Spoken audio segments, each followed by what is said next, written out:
Assalamualaikum warahmatullahi wabarakatuh.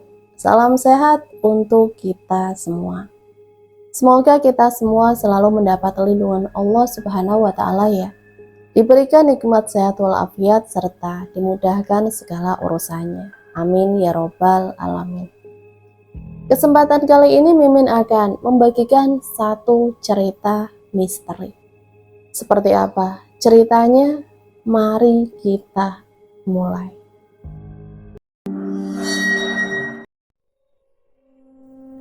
Seorang anak perempuan berusia 9 tahun terlihat asik bermain sendiri.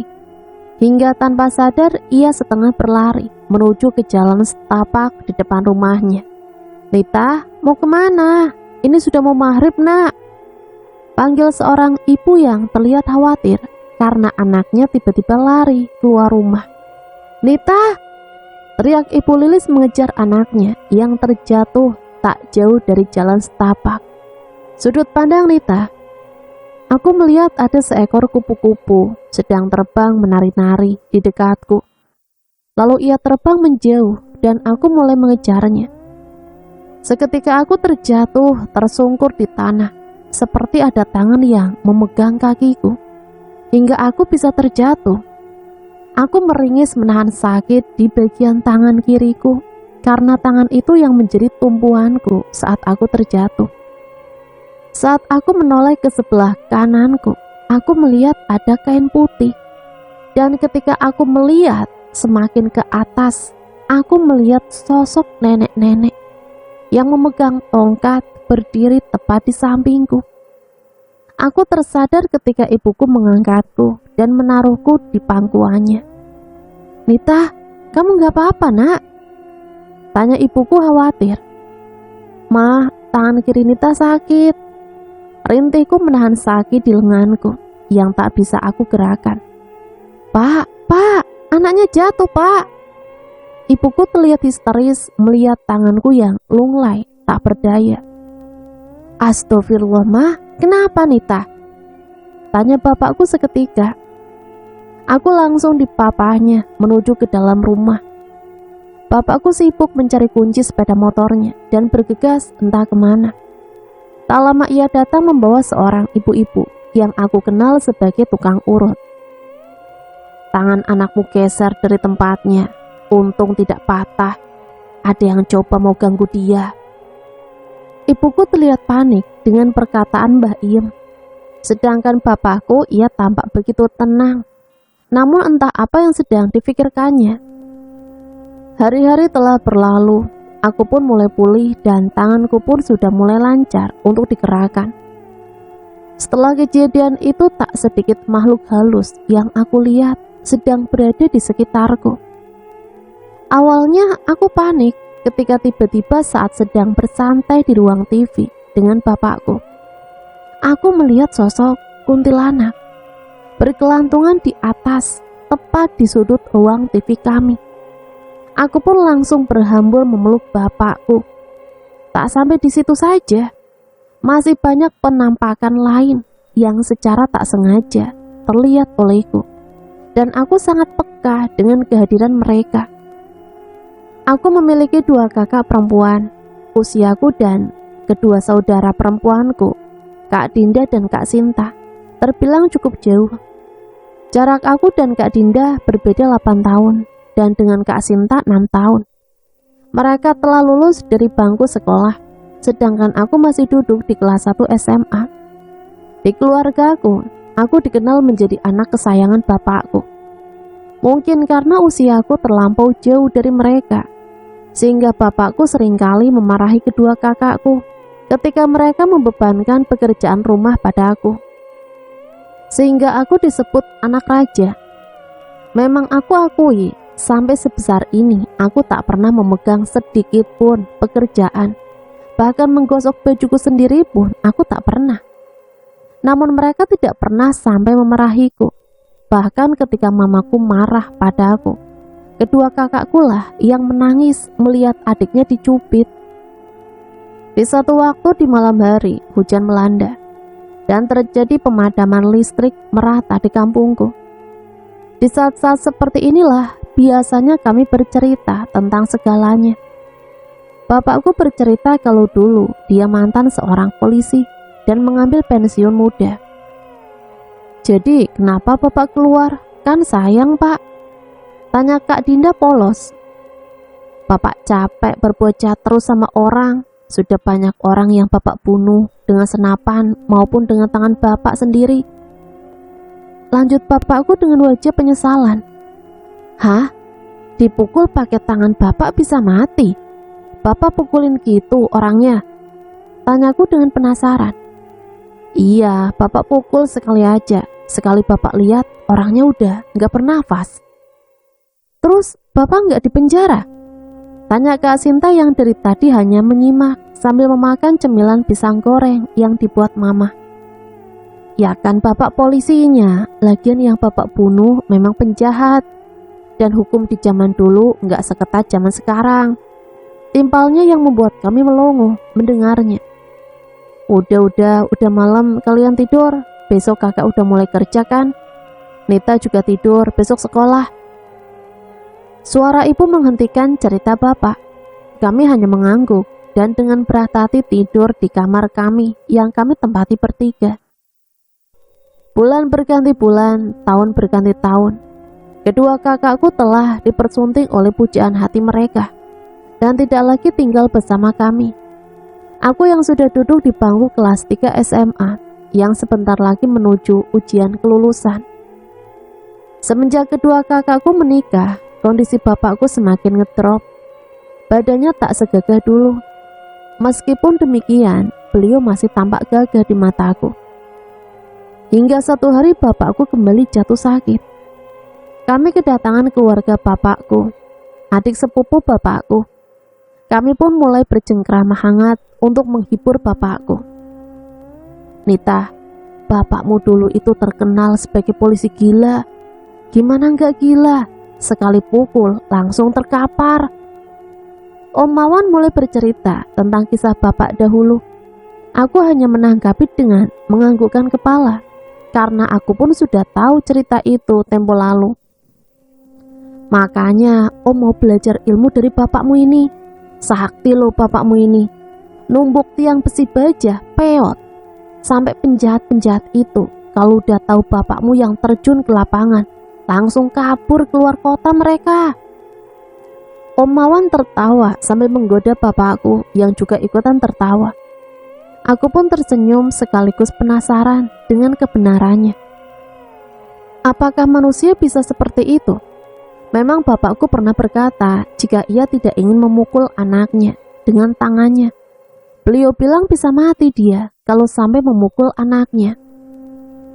Aku dikejutkan dari lamunanku ketika bapak terbatuk-batuk. Kulihat semua orang yang ada di rumahku panik, tak terkecuali dengan omku. Batuk yang dikeluarkan bapakku ternyata darah.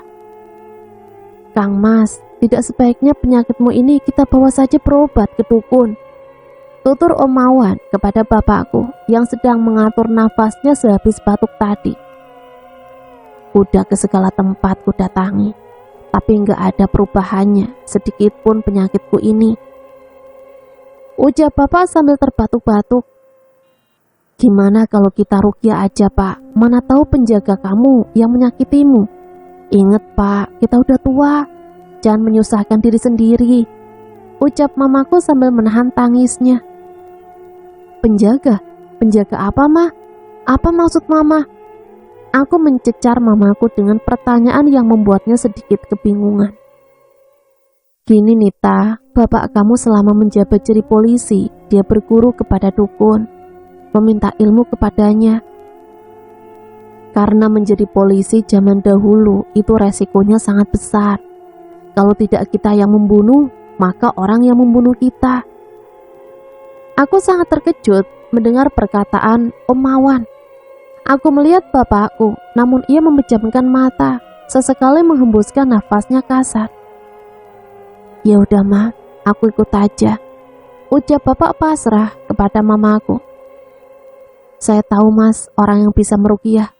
Kebetulan teman saya dulu diruqyah sama dia dan alhamdulillah sembuh, ucap Binani, istri Om Mawan. Seluruh keluarga pun setuju jika akan dilakukan proses ruqyah di rumah ini. Dan malam yang ditunggu pun tiba. Kedua kakakku dan suaminya pun datang ke rumah untuk menemani bapak yang akan diruqyah.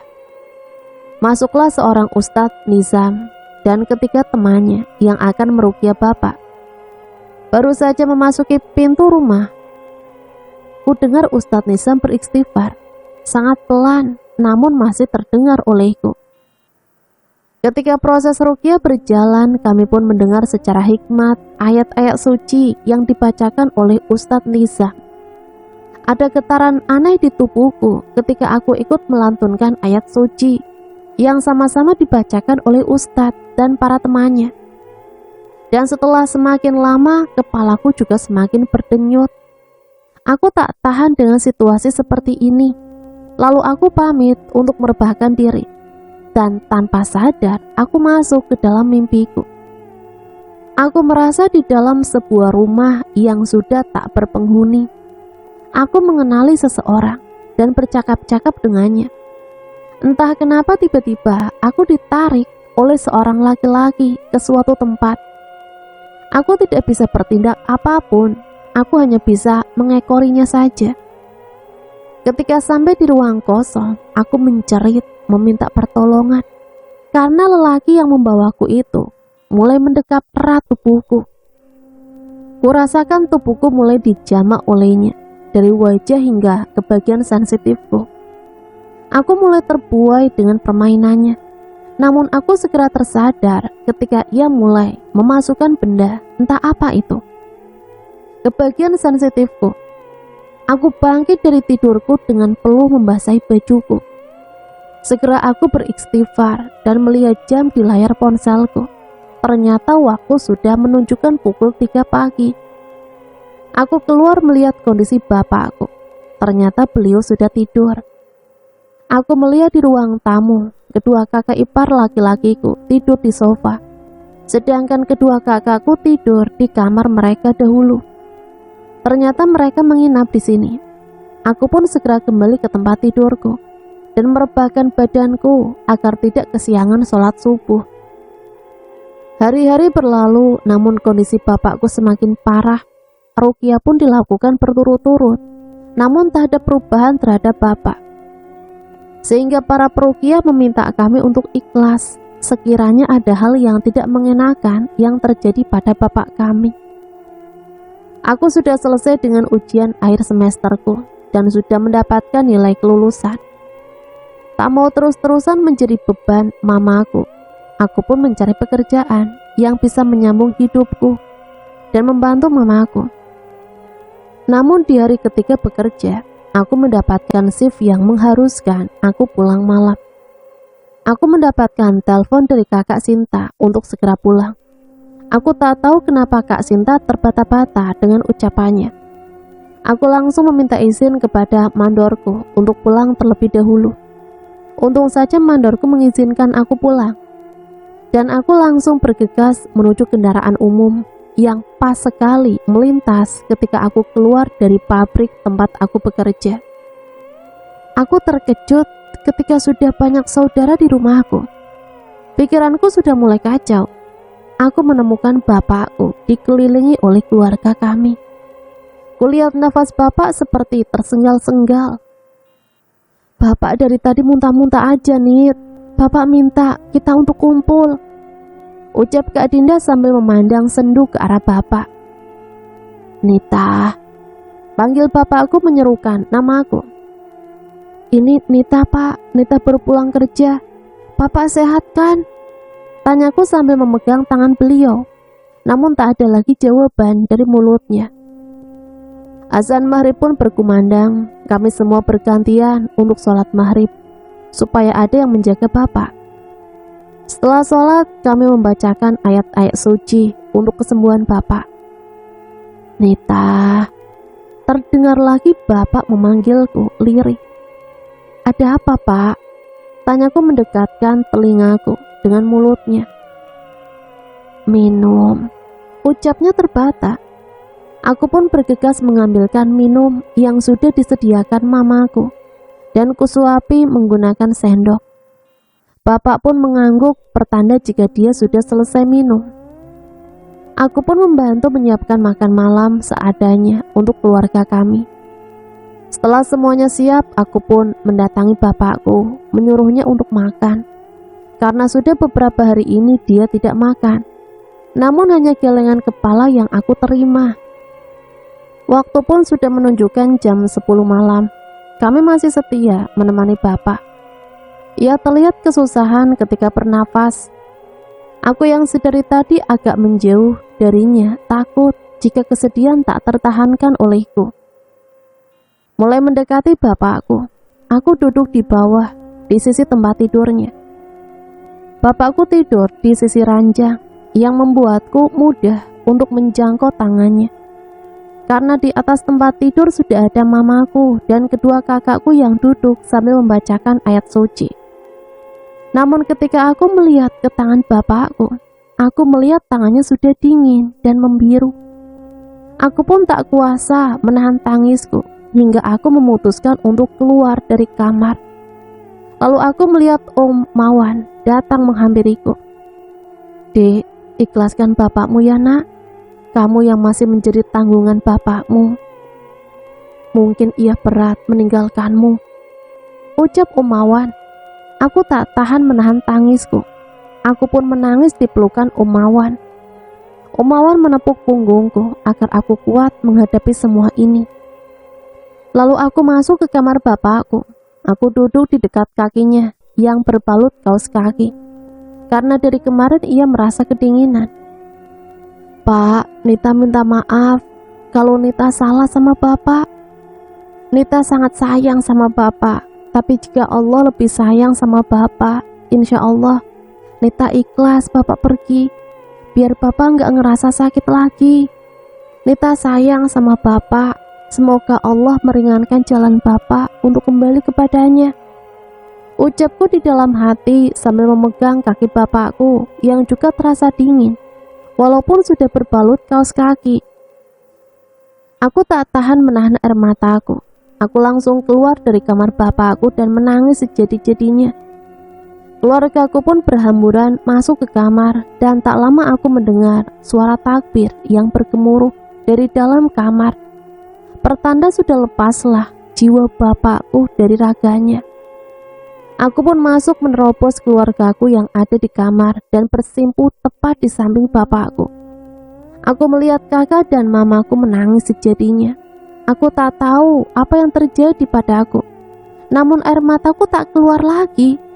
Aku hanya bisa melihat mereka, namun jiwaku seolah hilang. Aku melihat wajah bapakku. Kulihat di matanya ada setetes air mata yang masih tertempel di pelupuk matanya.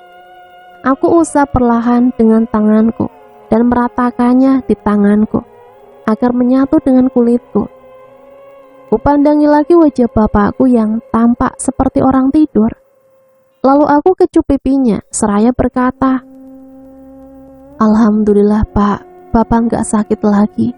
Adik sayang sama Bapak, tapi Allah lebih sayang. Semoga Bapak tenang di sana," ucapku sambil kembali mencium pipi pujaan hatiku. Tiba-tiba kakak Sinta histeris memukul tempat tidur bapak.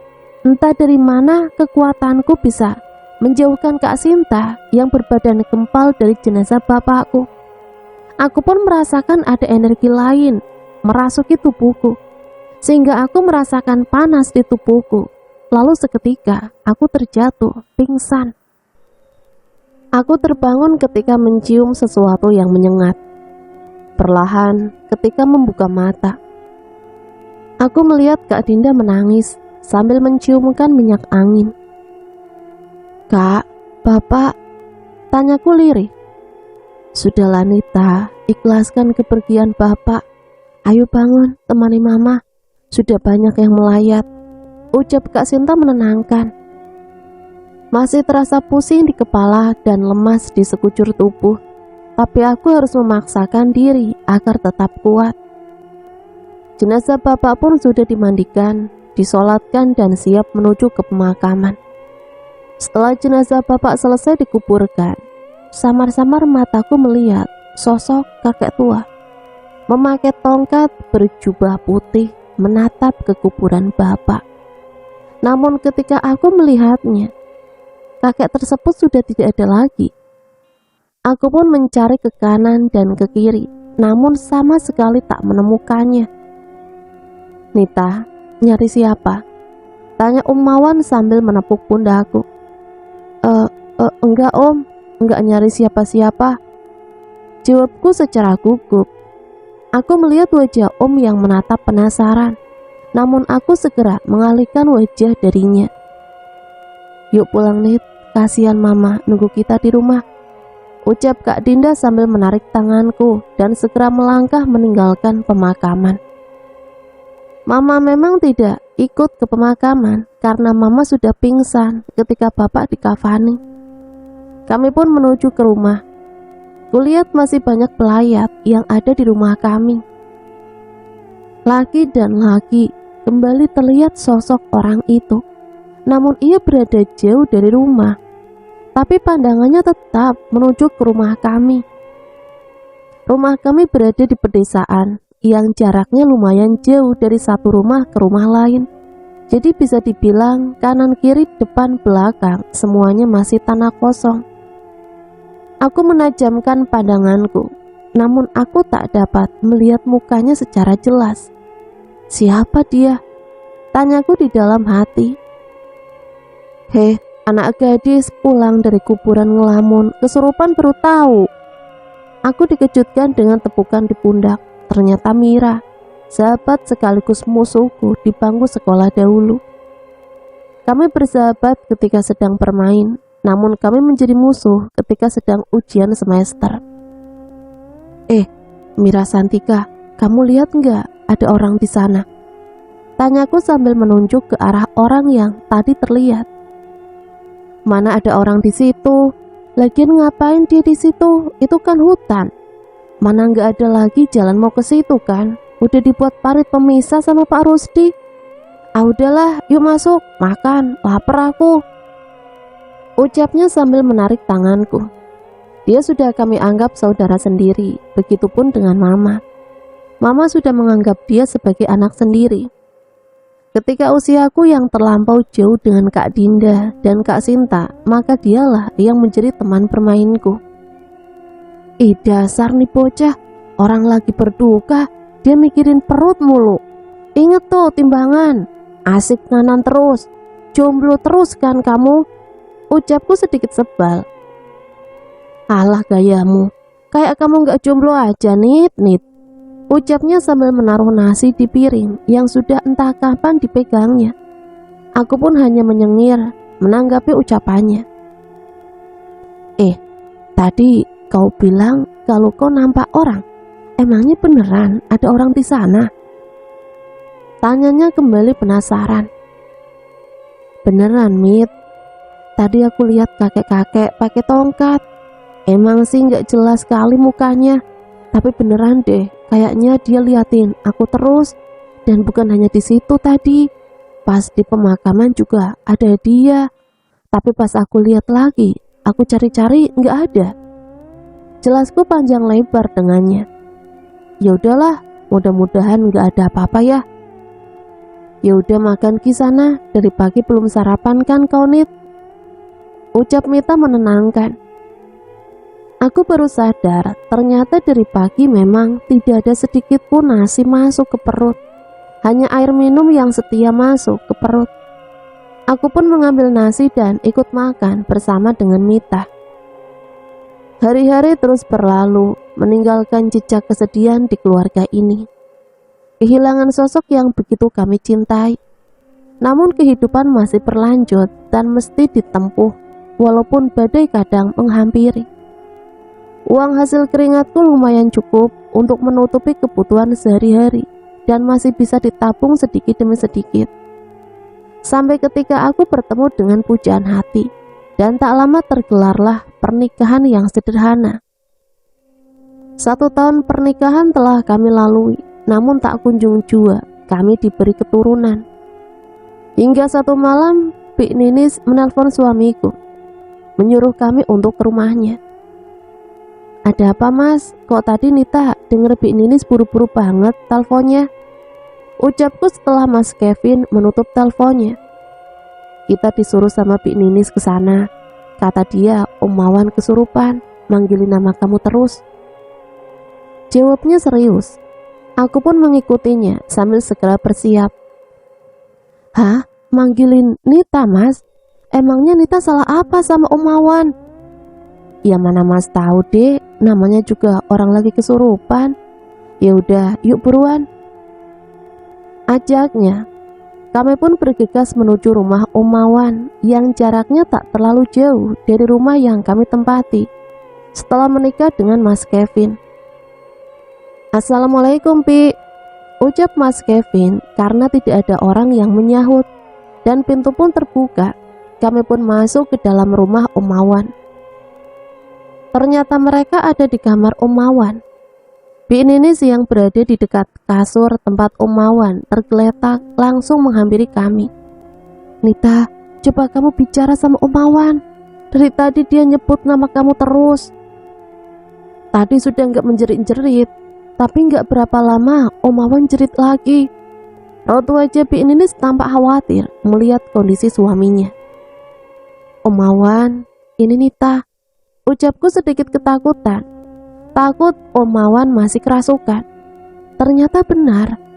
Gerakannya ingin bangun dari tidurnya yang telungkup, sangat kaku. Bahkan tubuhnya gemetaran. Ia mengeluarkan kata-kata namun sangat lirih sekali. Ku coba mendekatkan kuping ke arah Om Mawan. Cucuku, ucapnya. Bukan suara Om Mawan yang selama ini aku kenal, melainkan suara berat khas seorang kakek-kakek.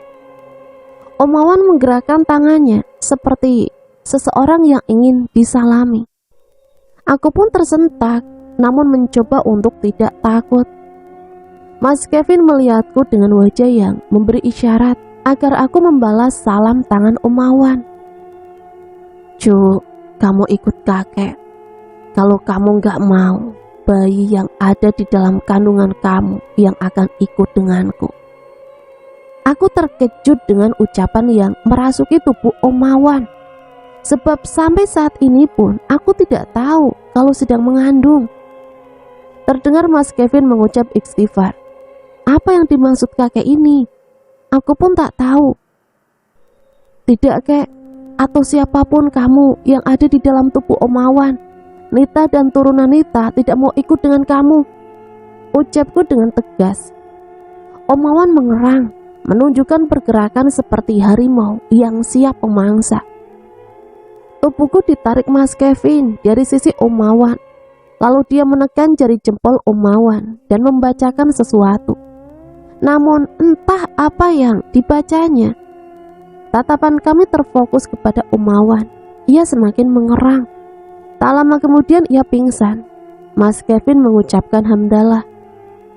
Melihat situasi sudah kondusif, kami pun pamit pulang. Bi Ninis pun mengantar sampai ke depan teras. Bi, kalau Om Mawan kesurupan lagi, percikan saja air yang ada di meja samping tempat tidur. Kevin sudah membacakan air doa untuk Om Mawan. Kalau Bibi takut, baca aja ayat itu ya Bi. Niatkan dalam hati kesembuhan Om Mawan. Kami pulang dulu ya Bi, terang Mas Kevin kepada Bi Ninis. Kami pun langsung bergegas pulang dengan sepeda motor kami. Mas kok tahu sih mengeluarkan yang begituan? Ih serem deh ngelihat Mas. Aku merinding ketika mengingat tingkah Om Mawan tadi. Bukan Mas yang ngeluarin sayang, tapi Allah. Mas hanya memohon perlindungan aja sama Allah. Makanya sholatnya ditekunin, jadi nggak ketakutan kayak tadi. Ingat deh, jin dan sejenisnya masih di bawah kita. Kalau kita takut, berarti kita kurang iman, ucap Mas Kevin menceramahi. Aku hanya nyengir kuda sambil memeluk tubuhnya erat. Kami pun telah tiba di rumah. Keesokannya aku masih penasaran dengan kata-kata yang merasuki Om Mawan. Penasaran sekaligus takut.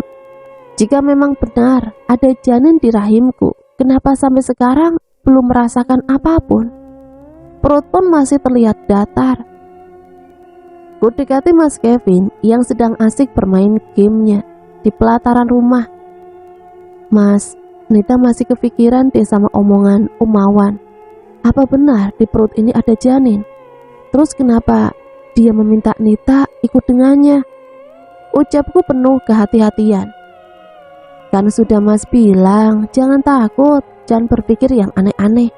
Perbanyak zikir dan minta perlindungan dari Allah. Mas cuma bisa melindungi fisik kamu. Jadi Mas mohon minta perlindungan Allah untuk menjaga Raka Nita. Ucapnya sambil menangkupkan kedua tangannya di pipiku. Perasaan gelisah tetap saja tersirat di jiwa. Namun aku selalu merasa tenang jika di dekat Mas Kevin. Mas Kevin menatapku lama. Kami saling pandang tanpa mengucapkan sepatah kata pun. Namun kuratan khawatir tampak jelas di wajahnya. Besok kita beli tes pack ya, ucapnya sambil mengecup keningku dan kubalas dengan anggukan. Aku membuka bungkus benda kecil yang dinilai orang bisa mengetahui adanya zuriat di dalam rahim kita atau tidak. Ya Allah, jika memang ada janin di dalam rahim hamba, hamba mohon jagalah ia ya Allah. Namun jika tidak, maka jagalah hati hamba dari kekufuran nikmat-Mu ya Allah. Ucapku lirih sambil memasukkan benda pipih ke dalam air seni yang sudah kutampung. Mas, panggilku lirih ketika melihat Mas Kevin telah selesai menunaikan sholat subuh. Sayang, udah bangun ternyata. Mas kira kamu tidur. Mas baru mau ke kamar tadi bangunin adik, ternyata udah di dapur aja. Ucapnya sambil berjalan ke arahku, lalu mengecup pucuk kepalaku. Selalu ada rasa hangat di jiwa ketika ia selalu mengecup pucuk kepalaku. Mas, aku berucap sambil menyerahkan benda pipi yang ada di tanganku. Ia melihatku kemudian melihat benda pipi itu kembali. Alhamdulillah, setelah setahun lebih akhirnya kita diberi kepercayaan Allah ya sayang. Ucapnya membuatku bahagia sekaligus membuatku sedih. Teringat kejadian di rumah Umawan.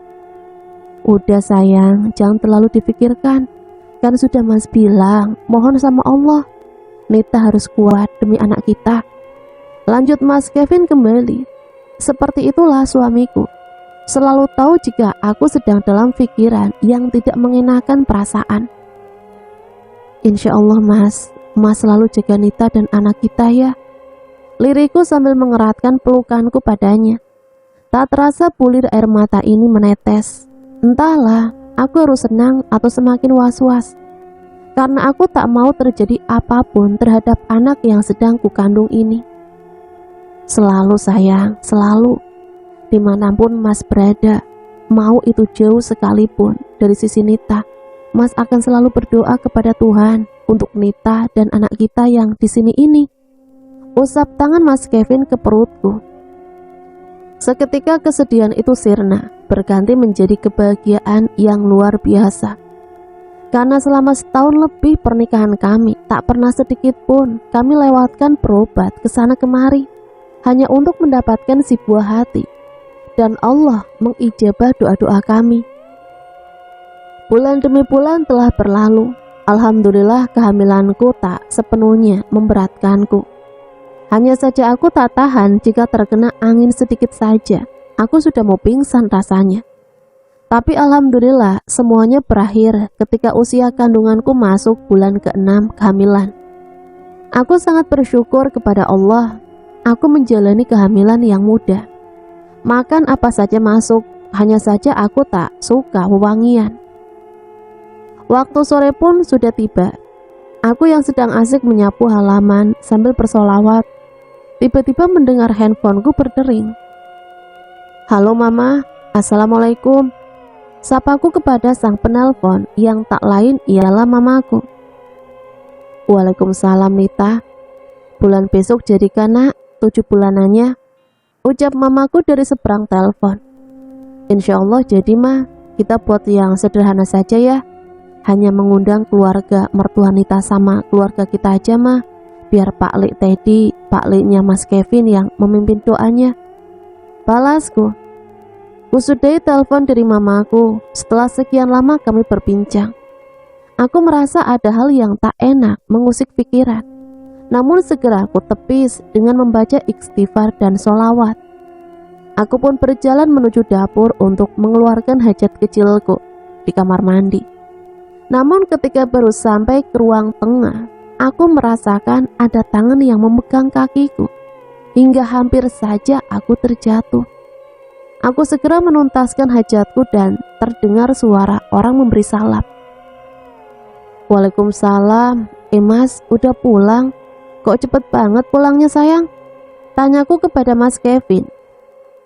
Jam kerja Mas kan selesai jam 5 memang. Tadi jalanan senggang, jadi ya bisa ngebutlah sedikit, ucapnya sambil menyengirkan gigi. Sudut pandang Mas Kevin. Hari ini perasaanku tak tenang, seperti ada yang mengusik pikiran. Aku terus memikirkan Nita di rumah. Jujur setelah kejadian di rumah Om Awan, aku sudah merasa was-was dengan kondisi Nita. Flashback. Sejak pertama bertemu dengan Nita, aku melihat sosok tinggi besar di belakang tubuh Nita yang menampilkan aura tidak bersahabat. Namun ada sinar lain di sisi tubuh Nita, seperti melingkari tubuh Nita dari sentuhan makhluk di belakangnya. Perkenalanku dengan Nita berawal dari masuknya aku ke tempat ia menimba ilmu. Profesiku sebagai guru muda tak menampilkan banyaknya wanita, baik kalangan guru maupun siswi yang berusaha mendekatiku. Namun tidak dengan Nita. Di saat teman-temannya berusaha mencari perhatian pada aku, ia malah sebaliknya. Tenang dan anggun, cantik, itu kata-kata pertama di hatiku ketika memasuki kelasnya dan melihat ia untuk pertama kali. Ada getaran aneh di hatiku ketika aku duduk di hadapannya. Memanggil namanya, tapi bukan senyuman yang aku dapatkan seperti siswi lain. Namun jawaban yang singkat disertai wajahnya yang berpaling dariku. Dia periang, tapi sikapnya lebih kedewasa. Dan mungkin itu yang membuat aku jatuh cinta dan mulai mendekatinya. Suatu hari ketika ia menerima aku, namun dengan catatan untuk tidak ada orang lain yang tahu kecuali Allah. Dikarenakan aku guru dan ia muridnya, tidak etis katanya. Ya, aku membenarkan katanya. Namun di satu malam, aku bermimpi dijumpai kakek-kakek tua, memakai tongkat berjalan ke arahku, namun tidak dapat kulihat betul wajahnya.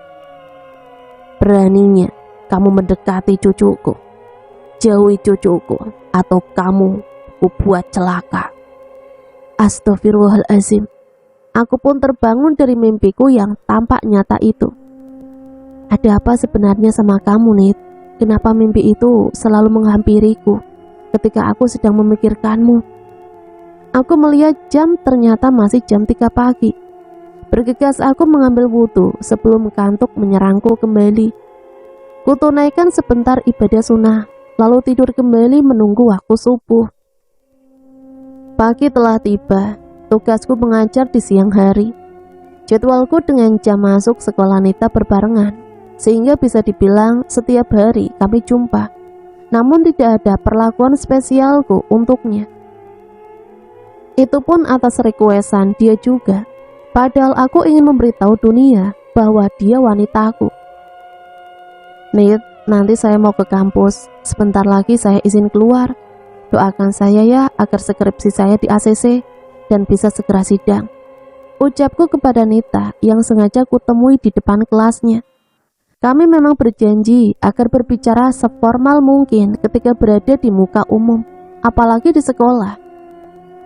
Baik Pak, semoga berhasil, jawabnya singkat, namun membuatku gemas dengan pipi cabinya yang selalu aku rindukan ini.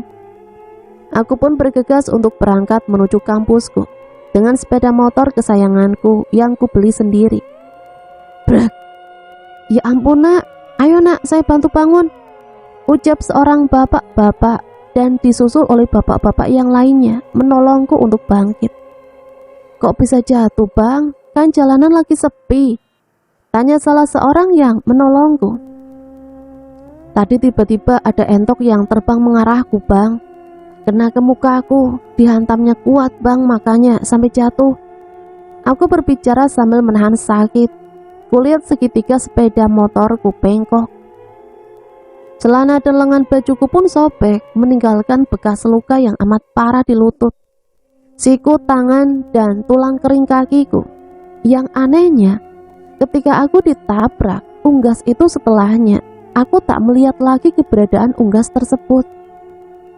Untung kakimu nggak patah, tadi bapak lihat kuat sekali kamu jatuhnya, ucap bapak yang lain lagi. Aku pun menghela nafas dan terus beristighfar. Sekiranya aku merasa sudah membaik, aku pun pulang membawa motorku dengan hati-hati.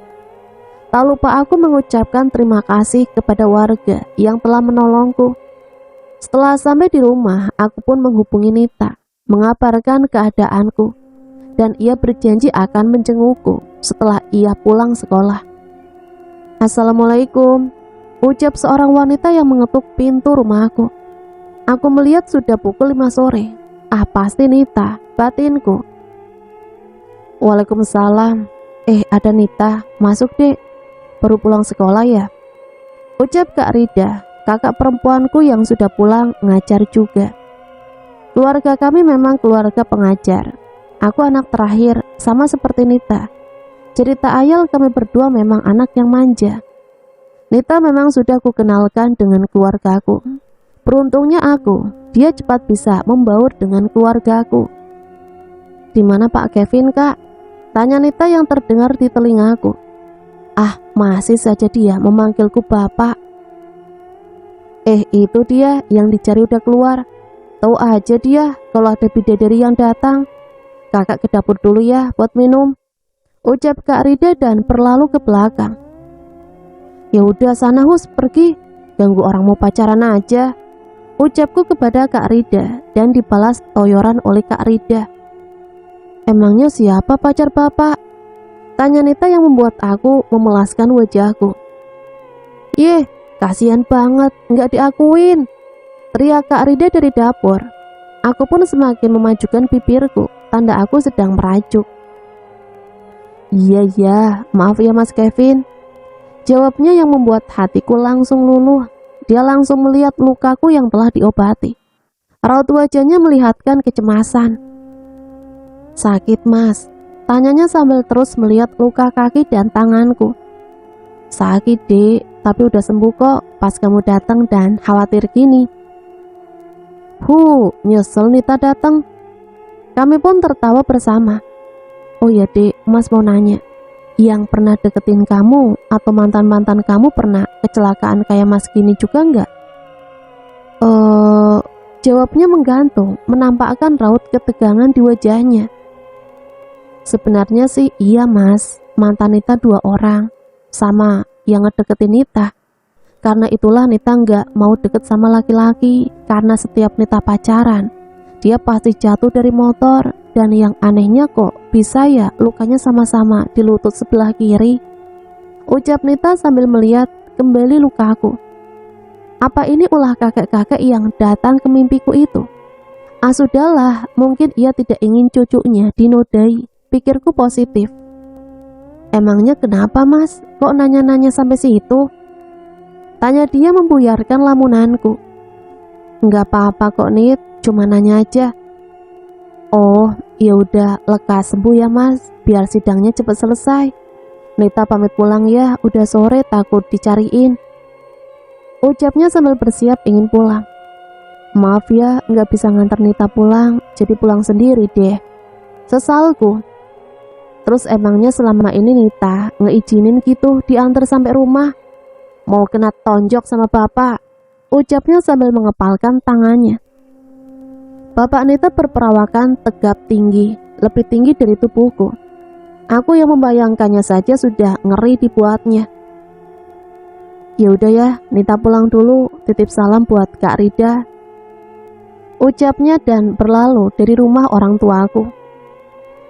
Bulan berkali tahun, hubunganku dengan Nita juga berjalan baik-baik saja. Bahkan aku sudah bertamu ke rumahnya tepat di hari kelulusannya di bangku SMA. Ternyata orang tuanya sangat ramah kepada aku.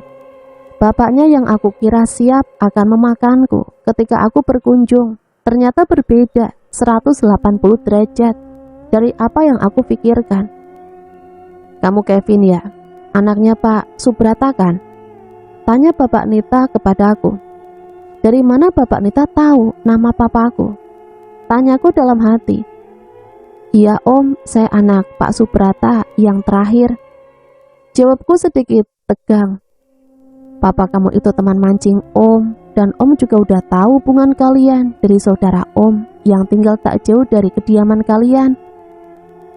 Kenapa kamu gak gentle datang langsung menghadap saya dan meminta untuk mendampingi anak saya?" jawabnya menggetarkan lututku. Aku mempersiapkan diri kalau saja aku diusir dari rumah Nita. "Maaf Om, tapi Nita yang tidak mengizinkan," jelasku semakin grogi. "Sudah, jangan kaku seperti itu. Om tahu kamu anak baik-baik. Keluarga kamu juga terkenal baiknya. Jaga anak Om ya. Jangan kecewakan dia. Jangan pernah mengkhianatinya. Om bisa mempercayai kamu kan?" tanyanya sambil mempertegas kalimatnya. "Insya Allah Om, saya akan berusaha untuk tidak mengecewakan Nita dan Om," jawabku tegas sambil menatap mata Bapak Nita. Bapak Nita terbatuk-batuk. Aku melihat perawakan beliau yang sangat drastis. Dari pertama kali beliau mengantarkan Nita ke sekolah ketika kelas 1 SMA dahulu. Badannya tak setegap dahulu, namun wibawanya masih terasa ketika ia sedang berbicara. "Sudahlah Pak, sudah selesaikan wawancaranya. Kasihan Kevinnya sampai keringatan gitu. Mana nggak dipersilahkan minum lagi. Ih kejam Bapak deh, ayo minum dulu nak," ucap seorang ibu-ibu yang wajahnya agak mirip dengan Nita. Mungkin itu mamanya Nita. Aku hanya mengangguk, menyatakan iya. Dari hari itu aku mulai akrab dengan keluarganya. Memang rumah Nita terasa panas, namun bukan panas biasa yang kurasakan di sini. Entahlah, hanya perasaanku saja atau memang cuaca lagi tidak bersahabat.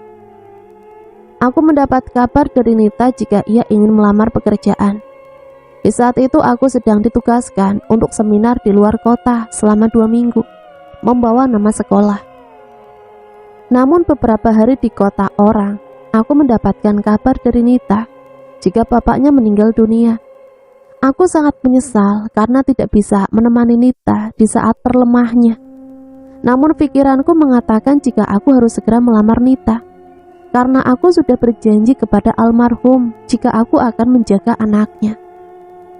Hari yang kami tunggu akhirnya tiba juga untukku melamar Nita. Dan di bulan berikutnya kami menyelenggarakan pernikahan.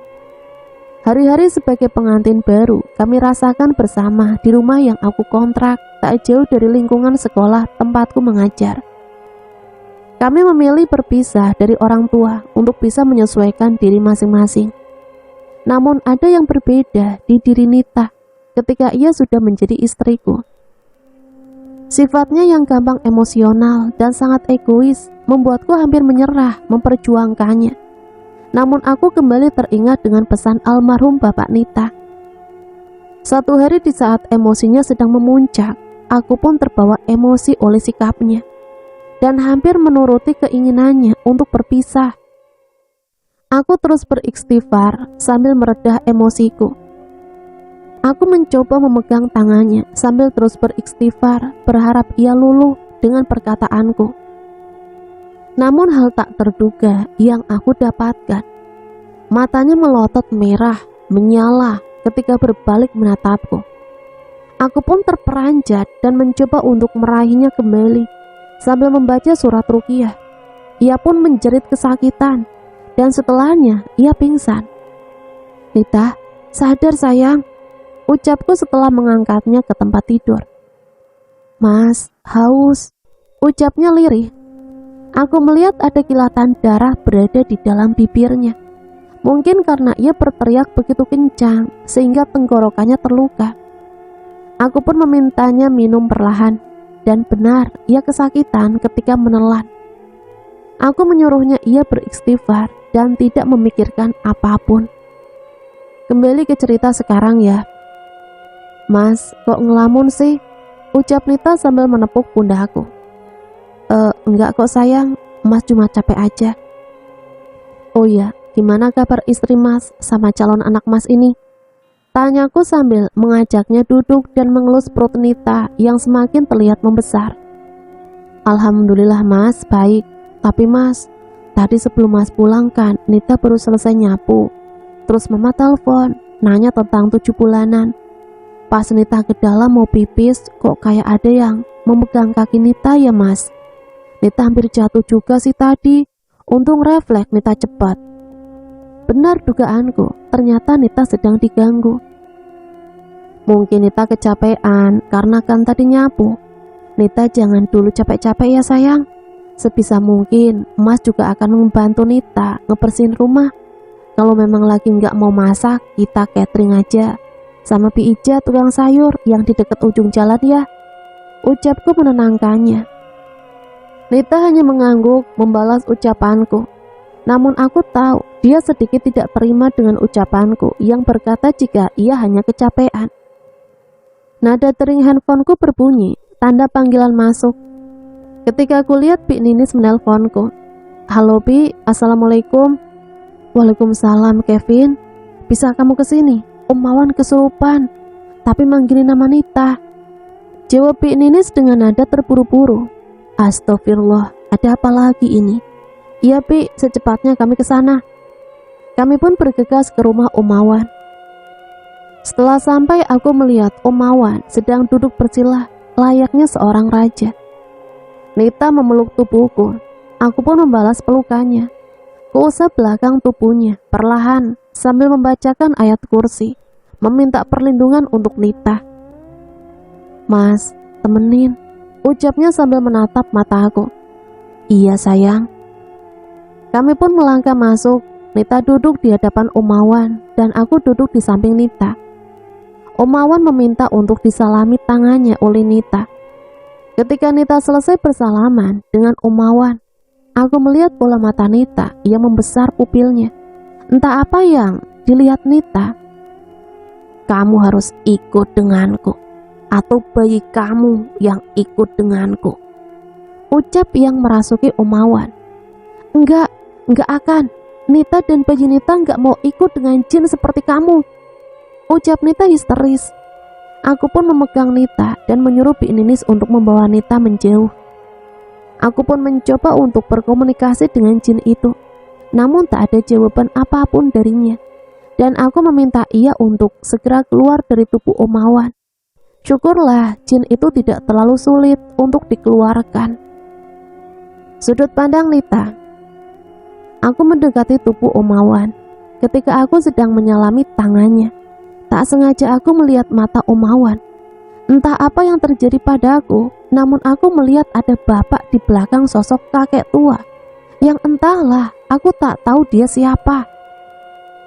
Sempat aku ingin terisak karena melihat wajah bapak, orang yang sangat kurindukan. Semakin lama bayangan bapak hilang, tergantikan dengan kakek tua di hadapanku. Ia berbicara sambil mengulurkan tangannya. Aku pun langsung beristighfar mengingat perkataan Mas Kevin jika aku tidak boleh mengiyakan jika diajak dengan makhluk itu. Aku pun berteriak histeris. Mas Kevin merengkuhku ke dalam pelukannya dan Pi Ninis membawaku pergi ke dapur mereka. Kamu ngelihat apa, Nit? Tanya Pi Ninis. Enggak ada, Pi. Ucapku berbohong. Kamu jangan bohong. Orang yang sedang hamil memang sangat peka dan sensitif. Makanya kamu banyak-banyak sholat dan zikir ya nak. Om kamu itu entah apa yang dia minta ilmu kepada bapakmu. Mungkin belum dalam ommu berguru dengan bapakmu. Makanya ommu sering sakit setelah ayahmu pergi. Mungkin tidak cocok dengan ommu. Lanjut Pi Ninis yang membuat aku terperangah mendengarnya. Apa Pi? Jadi Om Mawan sudah meminta ilmu pada bapak? Pantas saja jika Om Mawan yang menjadi perantaranya. Jawabku secara gamblang. Bibi juga nggak tahu. Tiba-tiba aja ada yang bilang sama Bibi, kalau om kamu kayak orang sakti gitu, bisa matain kayu tebal pakai tangan kosong. Jelas Bik Ninis. Aku pun terdiam mendengar pernyataan Bik Ninis. Hari terus berlanjut sampai di acara 7 bulanku semuanya berjalan lancar. Mas Kevin menyuruhku untuk tidak memikirkan apapun yang telah diucapkan Umawan. Sampai mamaku menelponku agar menemaninya di rumah kami yang dulu. Akhir-akhir ini mama merasa terganggu karena seringkali benda terjatuh, padahal tidak ada yang menggesernya. Angin pun tidak ada. Kami memutuskan untuk pindah, mengingat sebentar lagi aku mau lahiran. Jadi ada mama yang membantuku. Tibalah saat kami sudah pindah ke rumah mama. Tidak banyak yang kami bawa, hanya tempat tidur dan baju. Lemari pakaian sudah tersedia di sini, punya aku dan kakak-kakak dahulu. Dek, udah malam, yuk tidur. Panggil Mas Kevin ketika aku sedang asik menonton sinetron bersama mama. Ma, duluan ya, ucapku pada mama, dan hanya dibalas anggukan kepala. Waktu terus bergulir, aku pun mulai tak nyaman dengan posisi tidurku, karena perut yang semakin membesar, dan gerakan anakku yang semakin aktif.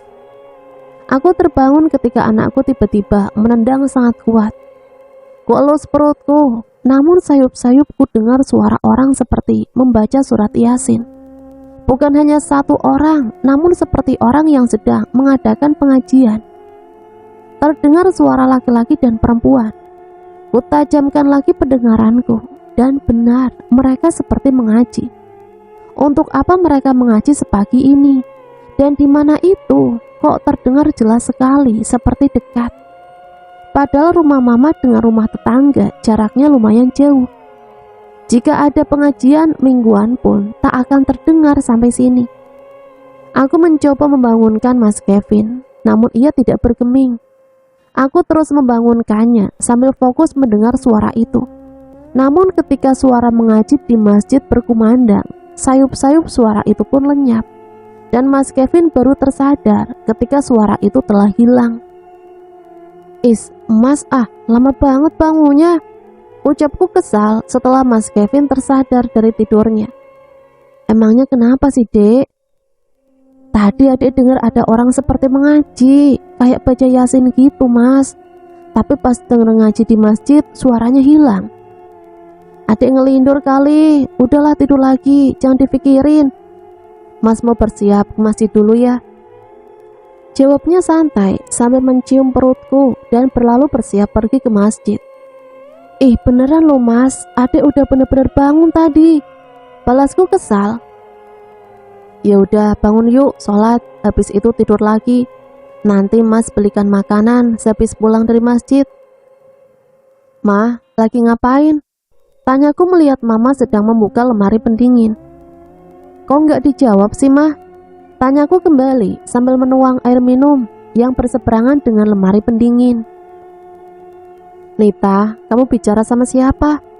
Aku dikejutkan dengan suara mama yang baru saja memasuki ruang dapur. Aku pun terkejut sambil menoleh ke tempat pendingin, namun kosong.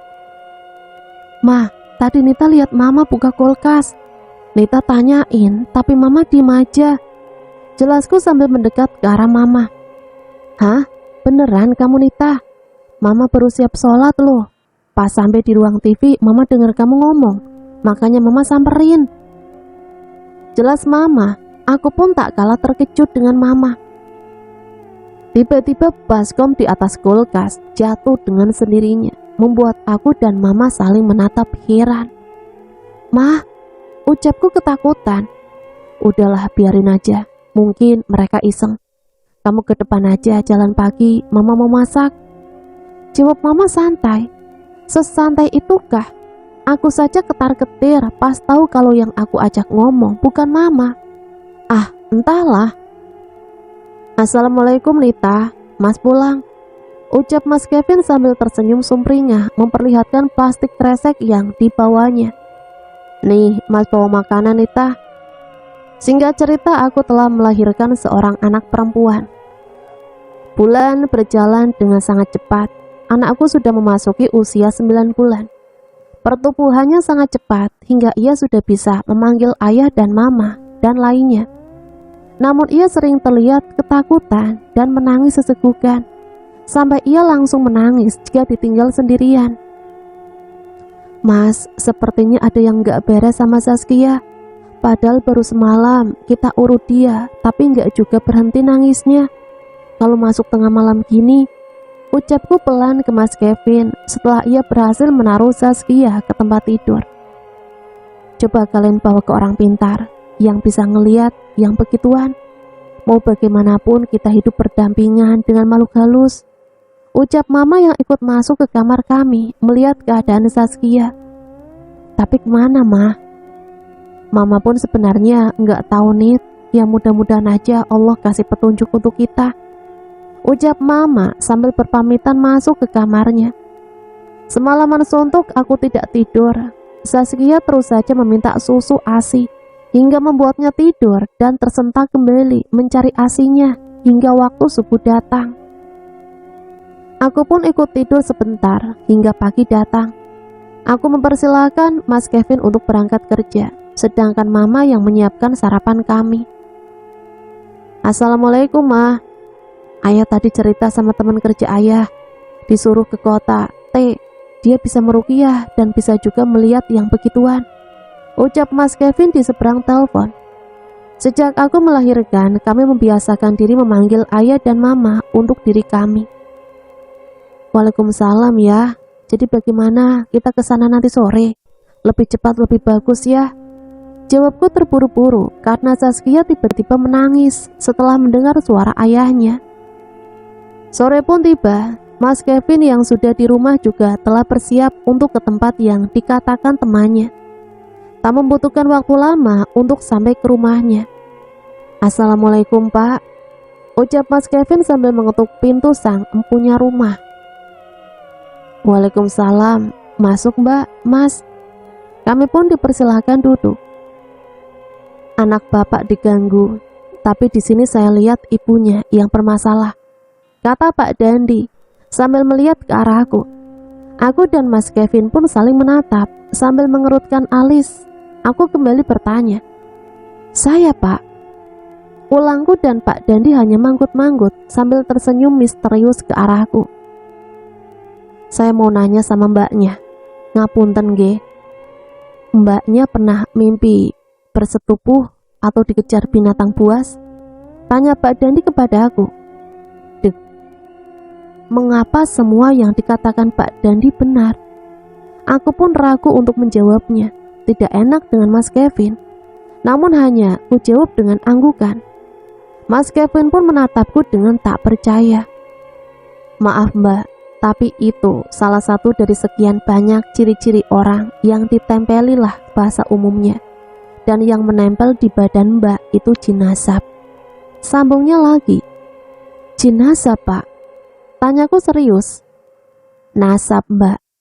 Jin nasab itu jin keturunan atau jin yang mencari tuan baru setelah tuan lamanya meninggal, ucap Pak Dandi membuatku terperangah mendengarnya.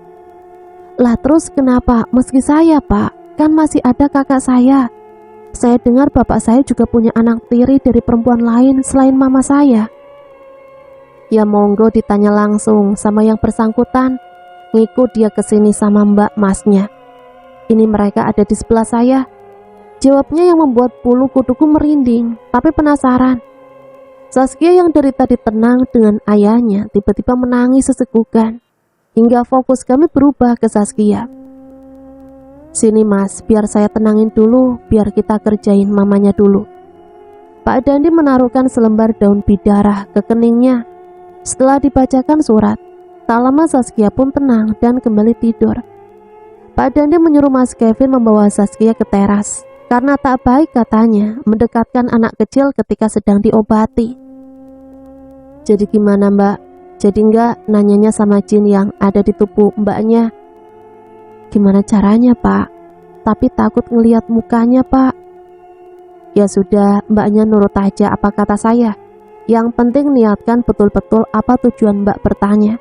Setelah itu terserah mbak, membiarkan dia tetap ikut dengan segala resikonya atau memutus perjanjiannya. Ya jelas mau diputus lah, Pak. Ya kali, ngapain saya diikutin jin? mana saya pernah lihat hantu mukanya jelek lagi. Ya udah, sini mbaknya duduk di depan saya, terus tutup mata, terus istighfar.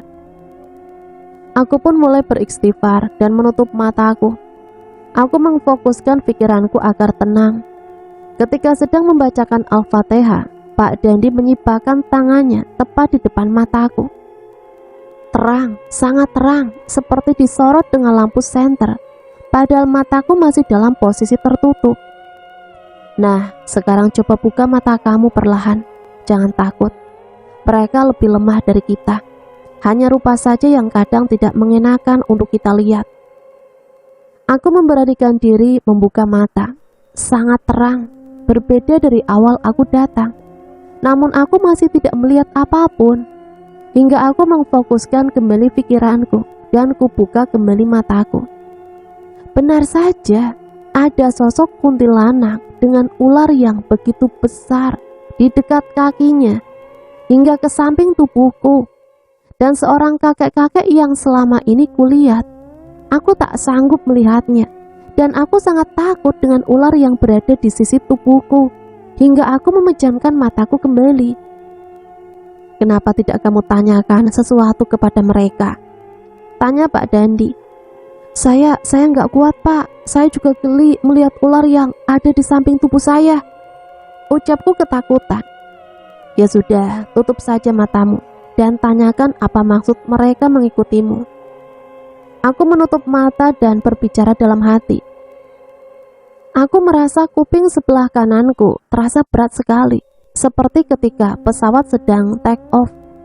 Dan hanya geraman dari makhluk yang ada di sebelah kananku yang kurasakan. Ia sama sekali tidak menjawab. Aku sangat tidak tahan dengan geraman makhluk itu dan memutuskan untuk menyudahinya. Pak Dandi pun melakukan hal yang sama, menyibakkan tangannya di depan mataku, dan cahaya itu sirna dengan usapan tangannya. Ya sudah, kalau mereka nggak mau menjawab, yang penting tanamkan dalam hati kamu, jika kamu benar-benar ingin memutus perjanjian itu. Tegas Pak Dandi.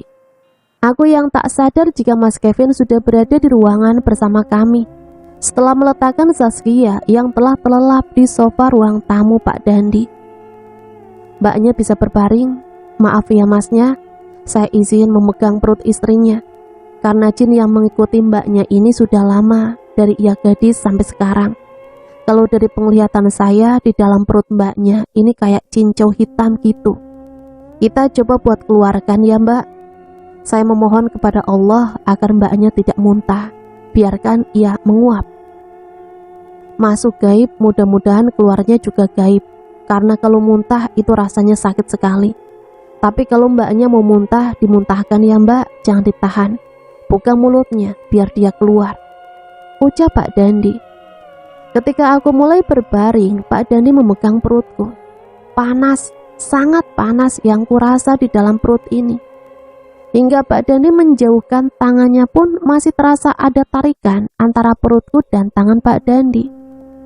Perutku seperti ada yang menggeliat, sangat jelas sekali terasa. Besar, panjang, menggeliat, seperti ular.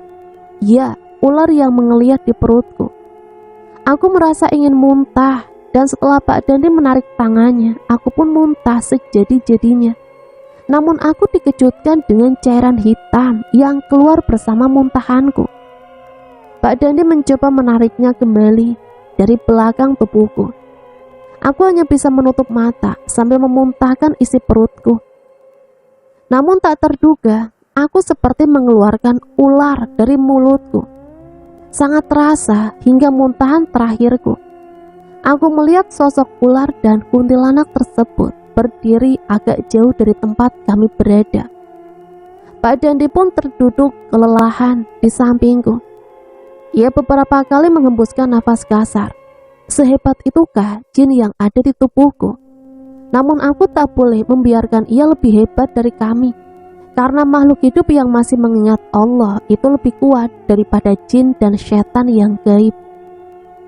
Mbaknya duduk dulu, minum air putihnya mbak, biar seger lagi. Mas, tolong bantu istrinya, dia sangat lelah. lebih capek dari orang yang kerja bangunan kalau lagi diruqyah gini mas, ujar Pak Dandi. Mas Kevin pun mendekatiku dan membantuku duduk sambil menyodorkan air minum untukku. Namun ketika aku melihat ke sebelah kanan, terlihat kembali kakek itu di depanku. Ia seperti terlihat marah, teramat sangat, hingga wajahnya memerah seperti terbakar dan gelap. Aku terbangun dengan aroma minyak kayu putih yang menyengat di hidungku, serta tepukan lembut di pipi. Dek, kamu gak apa-apa sayang? Tanya Mas Kevin yang sedari tadi menepuk pipiku. Enggak mas, tapi kepala Nita sedikit pusing. Mana Pak Dandi mas? Dia lagi di kamarnya. Entahlah, tadi mas dengar suara mengerang seperti harimau di kamar Pak Dandi. Emangnya Nita ngeliat apa? Kok sebelum pingsan matanya melotot gitu? Mas khawatir kali sama Nita. Yang kuat ya sayang. Mas Kevin memelukku sambil menenangkanku. Alhamdulillah mbaknya sudah sadar. Jadi begini mbak, saya tidak bisa memutuskan jin nasab itu dari diri mbak. Tapi mbaklah yang harus memakar diri agar jin nasab itu tidak lagi bisa ikut dengan mbak. Intinya istiqomah mbak. Sholat jangan tinggal, nanti saya kasih amalan untuk mbak memakar diri. Pak Dandi pun menceritakan apa saja amalan yang akan aku kerjakan. Dan kami pamit untuk pulang, mengingat hari sudah terlampau malam. Aku melihat Mas Kevin masuk ke kamar. Aku teringat tadi malam ada pelanggan yang ingin membeli bakulan onlineku. Ya, aku berjualan online, segala jenis macam aku jual. Lumayan menjadi reseller. Mas Kevin, tolong ambilkan handphone Nita. Ucapku sedikit berteriak agar Mas Kevin dengar. Namun tak ada jawaban dari Mas Kevin. Semenit 2 menit, kuulangi lagi perkataanku. Namun tidak juga aku mendapatkan jawaban. Mas Kevin, teriakku. Ada apa sih Nita? Mas kan masih benerin mesin air. Aku pun terperangah melihat Mas Kevin keluar dari dapur. Kalau mau ingin ke dapur, pasti melewati ruang TV dulu. Tapi kapan Mas Kevin melewatiku? Aku masih tercengang melihat Mas Kevin. Memang ketika Mas Kevin memasuki kamar, ada yang sedikit mengganjal. Tirai yang membentang di pintu kamar dan hanya terdapat celah sedikit, tidak terbuka, bahkan tidak bergerak tirainya. Jadi itu tadi siapa? Nita, kamu kenapa? Cerita sama Mas. Mas Kevin mengguncang bahuku, membuat aku tersadar dari lamunan. Beneran Mas dari dapur? Bukannya tadi Mas udah masuk kamar? Iya, tadi itu Mas kok yang masuk kamar. Udah, kamu jangan mikir macem-macem. Kamu yang terlalu fokus nontonnya, makanya gak ngelihat Mas jalan ke dapur. Ucap Mas Kevin sambil berlalu kembali ke dapur. Aku tak percaya dengan jawabannya. Jelas-jelas aku menunggunya keluar dari kamar. Mana mungkin Mas Kevin keluar lewat pintu lain? Entahlah, pusing sendiri aku. Tapi beneran deh, itu tadi siapa? Mending nanti sore aku ajak Mas Kevin ke rumah Pak Dandi lagi, mempertanyakan apa yang aku lihat. Assalamualaikum. Waalaikumsalam. Mas, Mbak, masuk. Pak Dandi mempersilahkan kami masuk. Aku yang tadi ingin langsung menanyakan apa yang aku lihat tadi pagi pun urung kutanyakan. Sakit kepala dan perut ini semakin menjadi, sehingga Mas Kevin yang mulai berbincang dengan Pak Dandi. Entah apa yang mereka bicarakan, aku sampai tak fokus karena sakit ini. Mbaknya enggak apa-apa kan? Tanya Pak Dandi tiba-tiba kepada aku. Namun keluh, aku tak bisa menggerakkan tubuhku, hanya saja tubuhku seperti bergerak sendiri. Sudut pandang Mas Kevin. Sejak kepulanganku ke rumah, aku terkejut melihat sosok bayangan hitam besar di belakang Nita. Bahkan sosok itu memegangi kepala Nita. Aku terus beristighfar melihatnya dan mengajak Nita untuk lekas ke rumah Pak Dandi. Tak hanya di rumah, aku juga merasa ada yang aneh dengan sepeda motorku. Aku sudah mengegasnya tinggi, namun sepeda motorku berjalan sangat lambat, seperti mengangkat puluhan kilo di jalan yang menanjak. Aku terkejut ketika melihat ke spion, bayangan hitam itu mengikuti kami. Secepatnya aku meraih tangan Nita dan berzikir melantunkan ayat ruqyah. Alhamdulillah keadaan kembali aman. Nita pun seperti kelelahan bersandar di bahuku. Sesampainya di rumah Pak Dandi, aku melihat Nita tak seimbang. Terus aku merangkulnya hingga masuk ke dalam rumah Pak Dandi.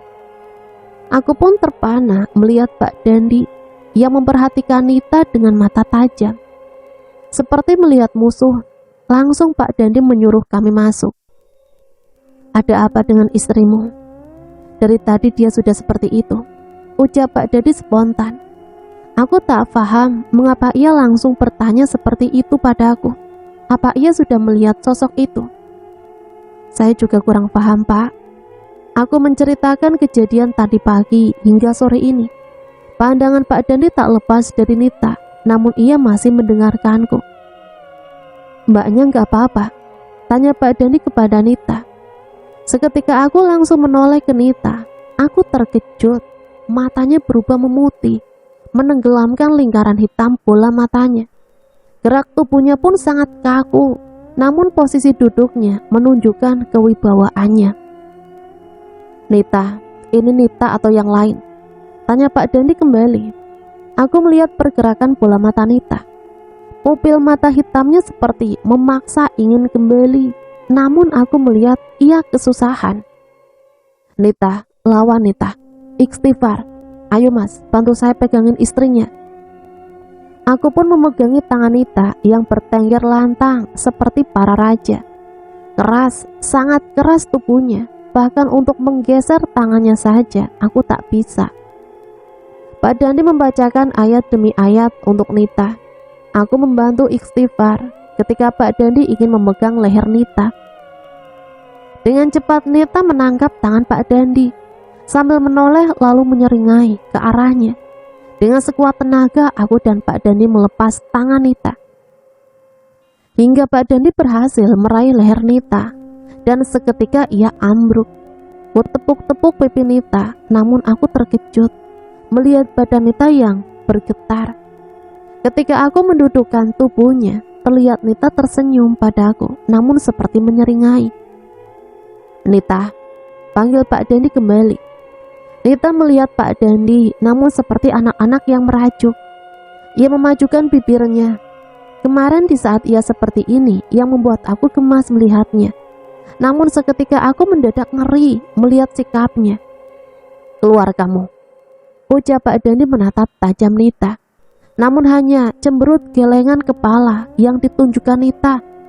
Sepertinya hantu zaman sekarang lagi irit berbicara. Dari tadi ditanyain dia mulu. "Keluar kamu, atau kupanggil teman-teman sebangsamu buat ngeluarin kamu." Kembali Pak Dandi menekankan kepala Nita.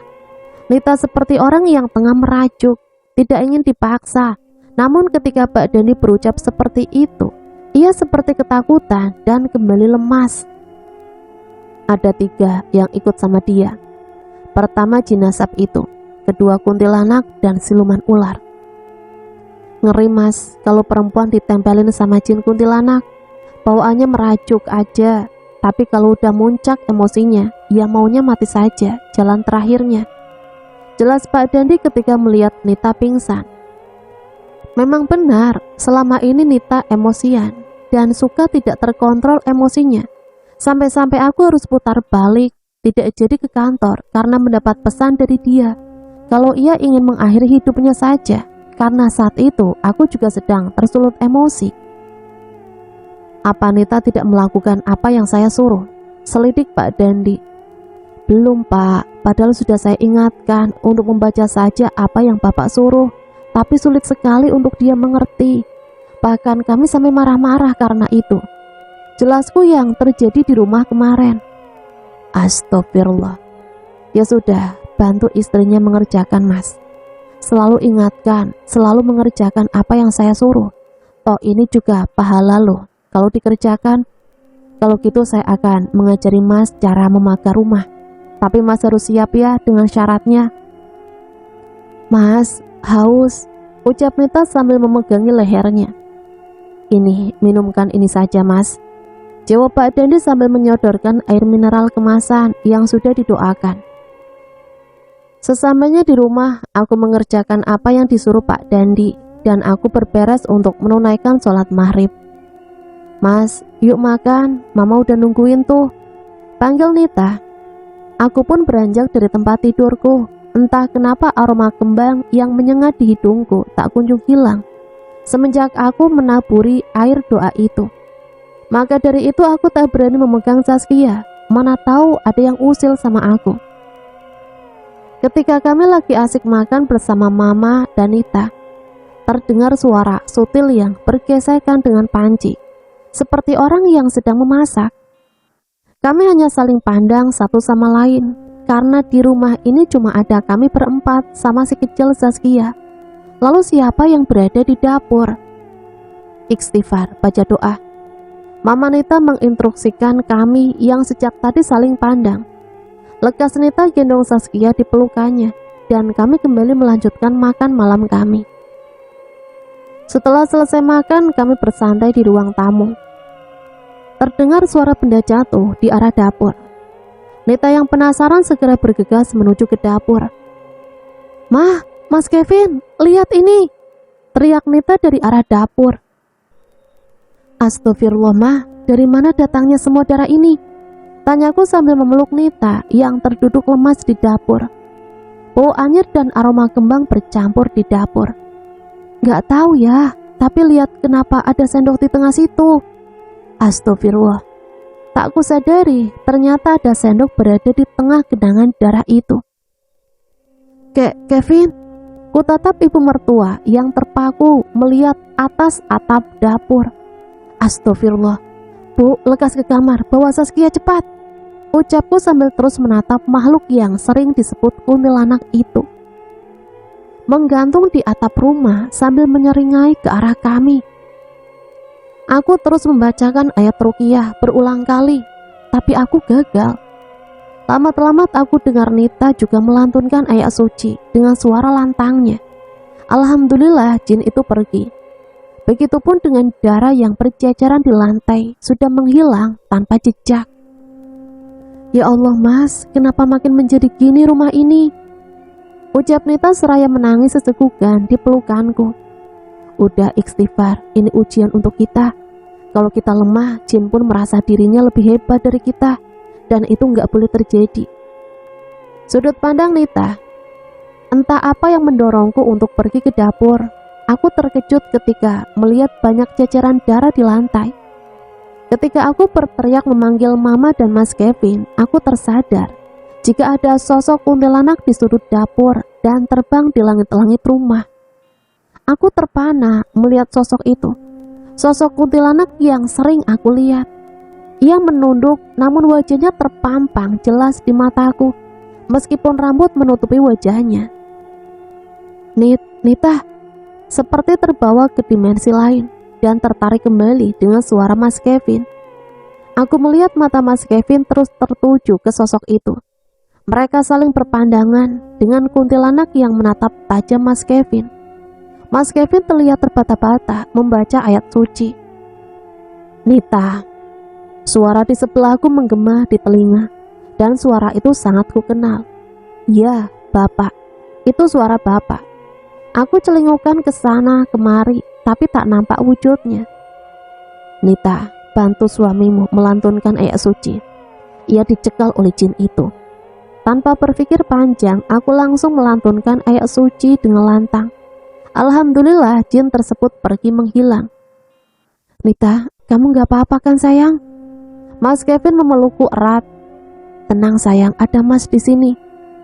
Tubuhku terasa kaku, tak percaya dengan apa yang barusan terjadi.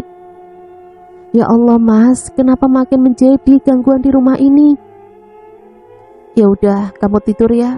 Mas lupa kalau Mas masih ada kerjaan. Mas Kevin memeluk dan mencium keningku. Lalu ia keluar kamar.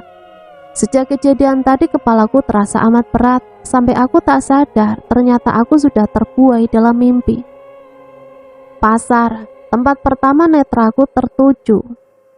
Pasar ini sering kudatangi untuk membeli bahan pangan. Ketika aku lagi memilih cabai, seorang berteriak, entah apa katanya. Namun seketika aku berada di suatu tempat. Sama seperti pasar yang kudatangi, namun tak ada sedikit pun cahaya matahari yang menyinari pasar ini. Namun apa yang ada di situ terlihat jelas, seperti sedang di dasar lautan. Wajah mereka juga aneh, tampak pucat dan mengarah pada satu titik. Sebuah energi menarikku untuk ke arah titik pandangan mata mereka. Istana. Istana besar dengan seorang raja yang teramat tampan dan gagah duduk di singgasana. Istana kita dalam keadaan bahaya. Ada yang mencoba untuk mengusik kekuatan kita. Tita seorang raja yang tampak kecemasan di raut wajahnya.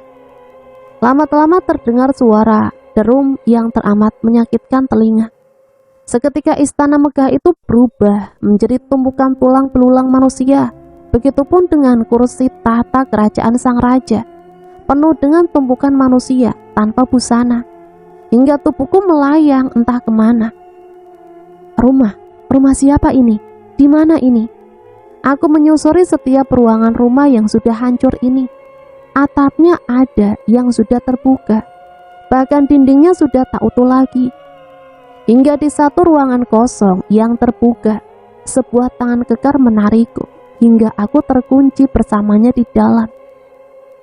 Aku berusaha sekuat tenaga untuk melepaskan pelukannya, hingga tangan itu menggerayangi tubuhku, dan entah bagaimana aku sudah berada di bawah kendalinya. Dia menyetubuhiku, namun aku tak dapat bergerak sedikit pun. Jangankan bergerak, untuk melihat siapa yang menyetubuhiku pun aku tak bisa.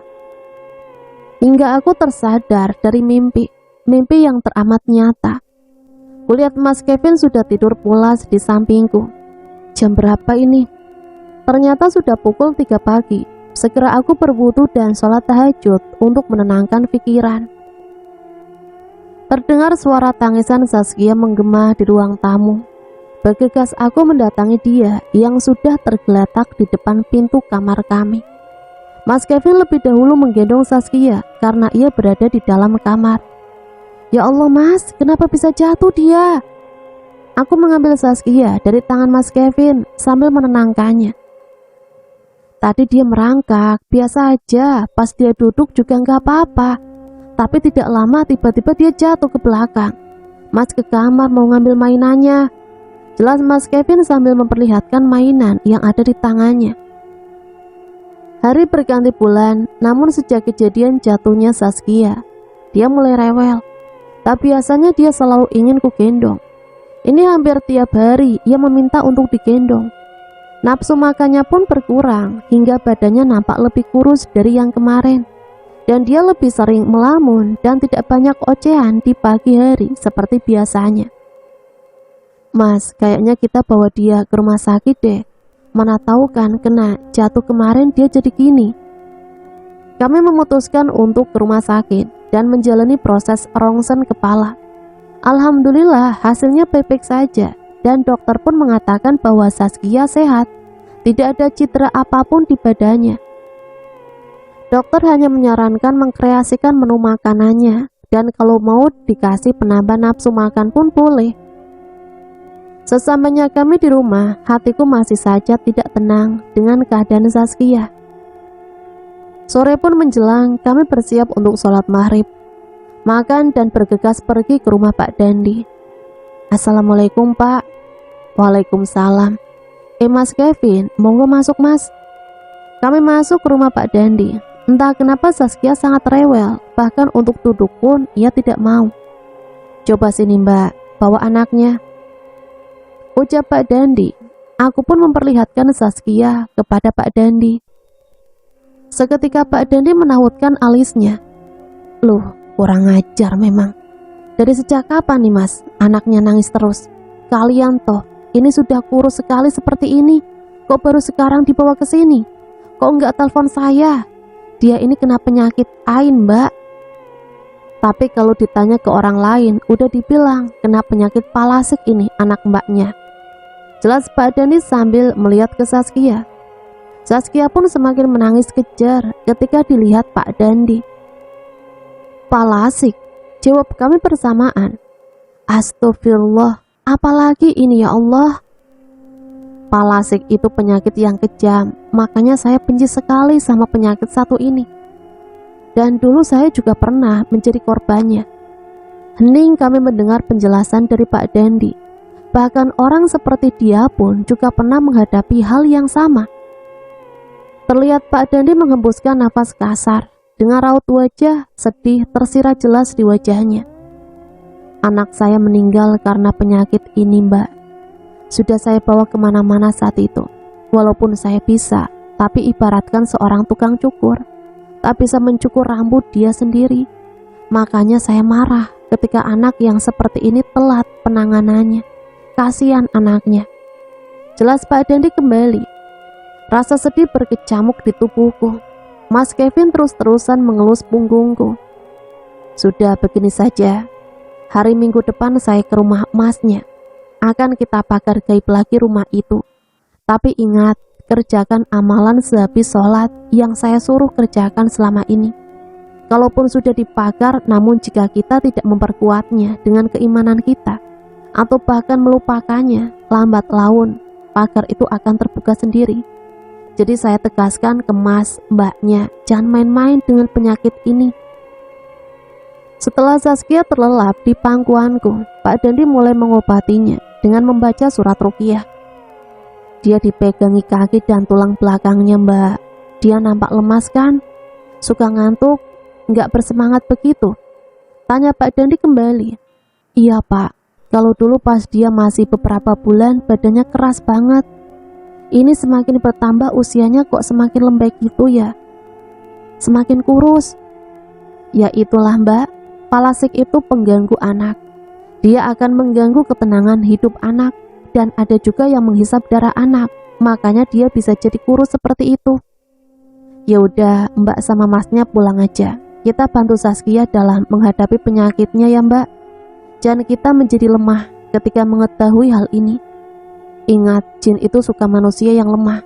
Jadi kita lawan mereka dengan memperkuat iman kita. Tegas Pak Dandi. Kita pun pulang dengan membawa banyak petua dari Pak Dandi. Kamu harus ikut aku, atau anak kamu yang menjadi penggantinya. Kamu harus menjadi tumbalku. Enggak, Nita enggak mau, enggak. Tepukan berulang kali kurasakan di pipiku. Seketika aku tersadar dari tidurku. Aku melihat Mas Kevin memegang pipiku dengan wajah khawatir. Lantas aku sambar badannya ke dalam pelukanku, menghilangkan rasa takut yang menggelayut di jiwaku. Itu tadi mimpi, tapi mengapa terasa teramat nyata? Nita, kamu kenapa sayang? Kenapa sampai cerit-cerit gitu? Mas bangunin dari tadi juga nggak bangun-bangun. Sampai Zaskia dan Mama terbangun. Tanya Mas Kevin sambil menatap wajahku. Mas, Nita mimpi buruk. Ku ceritakan mimpiku padanya untuk menghilangkan rasa takut dari diriku. Tak terasa waktu sudah pukul 9:35. Sudah menjelang siang ternyata. Pula sekali kurasa tidurku. Aku mencari keberadaan Mas Kevin dan Zaskia. Ternyata mereka berada di luar rumah. Mas Kevin mentitahkan Zaskia. Namun berulang kali aku melihat Zaskia seperti menolak untuk dititahkan. Pak Dandi ya? Ayo masuk Pak. Kevin lagi beli air minum tadi. Aku mendengar suara Mama menyebut nama Pak Dandi. Heran saja, tadi pagi kata Pak Dandi ia akan menelpon jika akan ke rumah. Ia pun belum tahu betul di mana rumah kami. Kenapa bisa sampai di sini? Rasa penasaranku pun mencuat. Rencana mau mandi pun urung kulakukan. Aku bergegas ke depan untuk melihat siapa yang datang. Mama, siapa yang datang? Tanyaku kepada Mama yang terlihat duduk di sofa ruang tamu. Pak Dandi lah Nit, siapa lagi? Loh, jadi Pak Dandinya di mana? Terus Zaskia di mana, Ma? Tuh lagi dibawa Pak Dandi keluar, mau diajak main katanya. Setauku akhir-akhir ini Zaskia tidak mau jika dipegang orang lain. Tapi kenapa dengan Pak Dandi mau? Kemarin aja sewaktu kami mengunjungi rumah Pak Dandi, Zaskia nangis tak kunjung berhenti ketika melihat wajah Pak Dandi. Namun segera ku tepis perasaanku, mungkin saja Zaskia memang lagi baik budi hari ini. Tak lama terdengar suara dering telepon Mas Kevin. Tertera nama Pak Dandi di situ. Tanpa menunggu lama, aku langsung mengangkat panggilannya itu. Assalamualaikum Mas, rumahnya di mana ya? Saya dari tadi muter-muter di gang yang Mas bilang kemarin, tapi saya nggak nemu Mas. Jawaban Pak Dandi seketika membuat jantungku berhenti. Jika Pak Dandi masih mencari alamat rumah kami, lalu siapa yang datang dan membawa Saskia? Halo Mas, panggil Pak Dandi lagi. Seketika kesadaranku tertarik kembali. Tadi bukannya Bapak yang sudah datang dan membawa Saskia? Kalau Bapak masih di jalan, siapa yang membawa Saskia? Tangisku pecah ketika menjawab pertanyaan Pak Dandi. Astagfirullahaladzim, saya juga baru sadar Mbak. Jika saya terus diputar-putarkan di daerah sini. Sabar Mbak, sebentar lagi saya ke sana. Ini saya sudah melihat Kevin. Dia sedang membeli air kan? Iya Pak. Kak, kamu ngomong apa tadi Nit? Itu Pak Dandi. Jadi siapa yang membawa Saskia? Tanya mamaku. Aku tak bisa menjawabnya. Hanya gelengan kepala yang menandakan jika aku benar-benar tak tahu. Seketika mamaku menjerit memanggil nama Saskia, sembari keluar rumah mencari keberadaannya. Saskia, Saskia, cucuku, di mana kamu nak? Ibu seperti orang kesurupan memanggil Saskia, sampai warga berdatangan ketika melihat mama histeris. Banyak yang bertanya, namun kami tak mampu menjawabnya. Apalagi mama, ia menjadi orang yang terpukul saat ini. Hingga masih saja mama histeris. Aku tersadarkan dengan tepukan Mas Kevin di pundakku dan mengikutinya masuk. Ada apa Nit? Di mana Saskia? Tanya Mas Kevin sambil mengguncangkan tubuhku. Saskia hilang Mas. Kevin, dia bukan Nita, dia kesurupan. Tubuhku seolah melayang ketika mendengar kata-kata Pak Dandi. Entah itu nyata ataupun tidak, aku tak tahu. Aku merasa tubuhku sangat ringan, namun pandanganku mulai kabur, menyisakan kabut putih yang menutupi pandanganku. Seketika aku tersadar, aku berada di satu tempat yang tak tampak lantainya, tak tampak dindingnya, dan tak tampak langitnya. Sejauh mata memandang pun, yang ada hanyalah kabut yang tak bisa ditembus oleh mata. Samar-samar aku melihat sosok tegap tinggi berjalan mengarahku. Ia masih tertutupi kabut, namun sangat jelas jika ia berjalan ke arahku. Seketika mataku membulat ketika melihat sosok di hadapanku. Bapak, Nita rindu Bapak. Aku menangis sesegukan setelah melihat dengan jelas siapa sosok di hadapanku ini. Orang yang sangat aku rindukan. Tanpa menunggu lama-lama, aku pun memeluknya. Namun hampa, aku hanya memeluk angin. Lalu aku melihat kembali ke tempat Bapak berdiri. Ia masih ada. Ia masih ada di situ dengan wajah yang berseri dan baju jubahnya yang teramat putih. Nita, anakku, ujar Bapak sendu. Terlihat ada tetesan air mata di sudut matanya. Maafkan Bapak nak, maafkan Bapak. Karena Bapak kamu jadi susah dengan adanya jin itu. Bapak sangat menyesal memperkuat diri dengan bersekutu dengan jin yang hanya merusak tubuh Bapak saja. Bapak mohon maafkan Bapakmu ini nak. Ucap Bapak lagi sambil sesegukan. Aku pun mencoba ingin menyentuhnya kembali, namun nihil. Nita sudah memaafkan Bapak. Bapak jangan sedih, Nita mohon. Hancur hati Nita jika Bapak bersedih. Jawabku dengan tulus sambil terus memandangi wajahnya yang juga bercucuran air mata. Nita anak kuat, Bapak bangga dengan kamu. Kembalilah nak, ini bukan duniamu. Suami dan anakmu masih membutuhkanmu. Tegas Bapak seraya membelai pipiku yang hanya terasa bagaikan angin yang tertiup di pipiku. Tapi Saskia hilang Pak, Nita tak tahu ia di mana. Jawabku lagi setelah mengingat kejadian tadi. Anakmu masih bayi Nita, dia masih terlalu suci untuk dijadikan tumbal bagi mereka.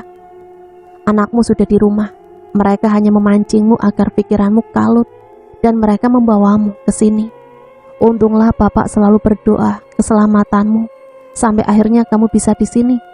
Kuatkan imanmu, nak. Bisa jadi setelah ini yang kau lihat bukan lagi bapak, karena mereka mencoba menembus dinding ini. Setelah bapak mengucapkan itu semua, terasa mengguncang hebat di tempatku berdiri, sehingga membuat aku terjatuh. Namun ketika aku membuka mata, aku berada di sebuah hutan yang sangat gelap, namun masih bisa dilihat sekelilingnya. Di mana aku, ya Allah? Selamatkan hamba, ya Allah. Nita, nak, ini bapak, ini Saskia. Bapak telah berhasil merebutnya dari mereka. Ucap sosok yang menyerupai bapak yang tiba-tiba ada di belakangku. Seketika aku terpana melihat Saskia. Ketika aku mau mengambil Saskia, aku teringat akan pesan bapak sebelum aku jatuh. Jangan percaya tipu daya mereka. Sejenak aku berpikir dan langsung membaca ayat kursi. Terdengar suara tertawa yang sangat menggelegar tepat di hadapanku. Seketika aku membuka mata dan melihat sosok yang menyerupai bapak berubah wujud menjadi makhluk tinggi besar dengan bulu di sekujur tubuhnya dan taring yang mencapai hingga ke tanah. Matanya sangat merah menyala, kuku jarinya pun sangat panjang, bahkan melebihi panjang tanganku.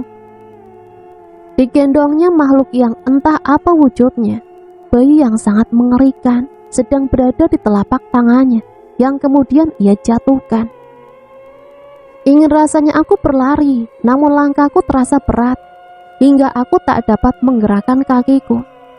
Makhluk kecil itu terus menuju ke arahku sampai hingga ia mencoba naik ke kakiku. Aku memejamkan mata, mencoba fokus akan pertolongan Allah untuk pergi dari tempat ini.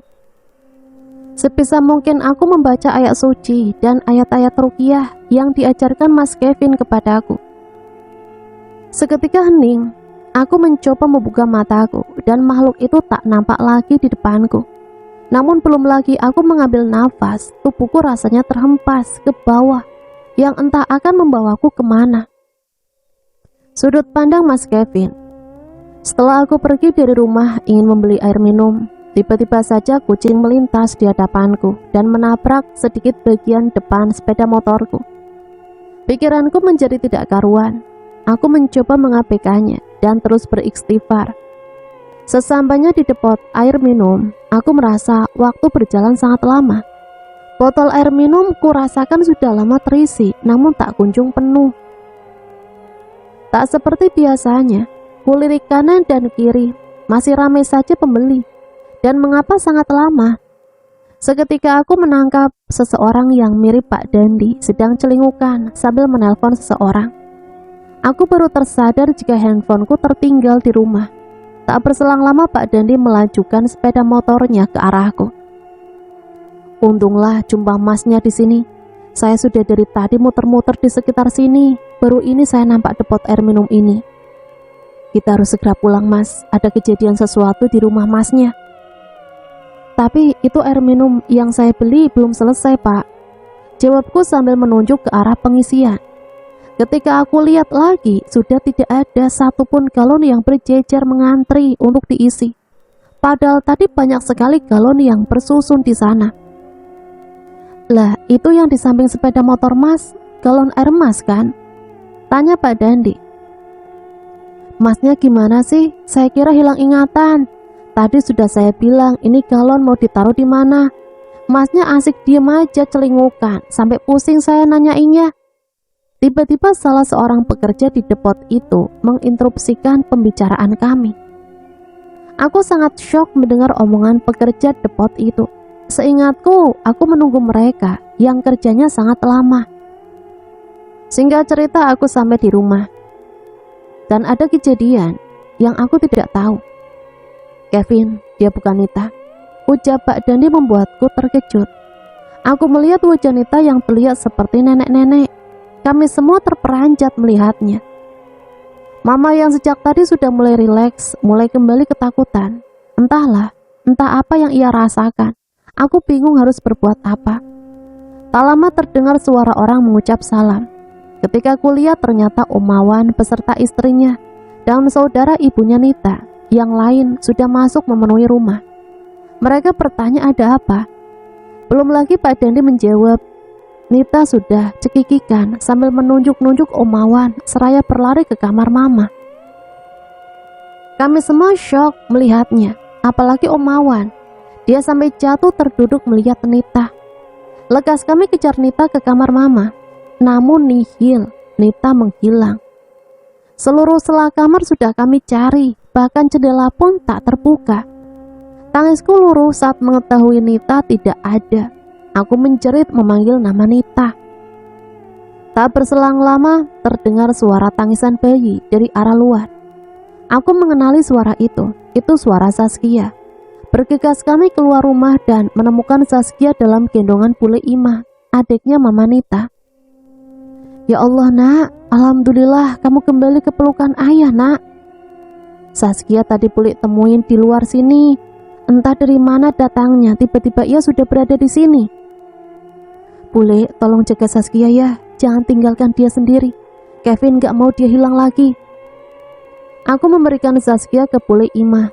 Memang selain dengan Mama, Saskia juga dekat dan mau dengan bule Ima. Pak, apa yang harus kita perbuat sekarang? Tanyaku kepada Pak Dandi. Sabar Vin, kita bantu doa dulu. Nita sedang dibawa melintas ke dunia lain. Jika iman dan doa kita tidak kuat, maka ia akan terjebak di sana. Jika kita bantu dia dengan doa, saya juga sudah memanggil teman-teman saya agar ke sini. Kalian adakan yasinan saja, minta pertolongan dari Allah untuk Nita. Setelah beberapa menit, keluarga kami dan para tetangga yang tahu pun mulai mengajikannya. Tak lama disusul dengan teman Pak Dandi yang memasuki rumah, kemudian meminta izin untuk ke kamar Mama, tempat di mana Nita menghilang. Suasana terasa amat mencekam malam ini. Aku mendengar suara gaduh bercampur dengan lantunan ayat suci yang lantang mereka ucapkan. Bersamaan dengan itu, aku mendengar suara cerita Nita yang membuatku lari ke kamar. Namun aku terperanjat kala melihat Nita yang terikat dengan rantai bersatu dengan makhluk hitam besar di belakangnya. Tubuhku terasa gontai tak bertulang melihat kekasihku berjuang melawan rasa sakit yang dideritanya. Aku tersadar, aku tak boleh seperti ini. Kutatap wajah Nita dalam-dalam sambil terus mengucapkan istighfar.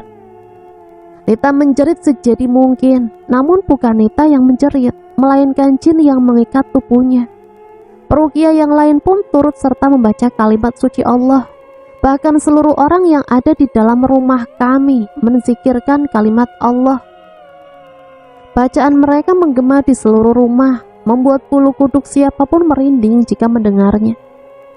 Sempat aku melihat Nita sedikit melayang sampai tak menapak ke lantai. Bergegas aku mendekati Nita yang berada di tengah lingkaran para peruqyah. Terus mengucapkan ayat kursi hingga tiba-tiba tubuh Nita terhempas ke tanah. Sigapku tampung badannya hingga menimpa badanku. Kupeluk erat istriku sambil mengucapkan rasa syukur kepada Allah. Mereka yang berada di dalam kamar ini pun mengucapkan hamdalah. Aku dibantu para ibu-ibu yang diminta tolong untuk membantu mengangkat Nita ke tempat tidur. Nita terbangun dan memelukku sambil terus mengucapkan hamdalah. Tangis berderai di pelupuk matanya. Mas, alhamdulillah mas, alhamdulillah bapak udah tenang, ucap Nita terbata-bata. Kuusap pelan rambut istriku sambil menenangkannya. Iya sayang, alhamdulillah.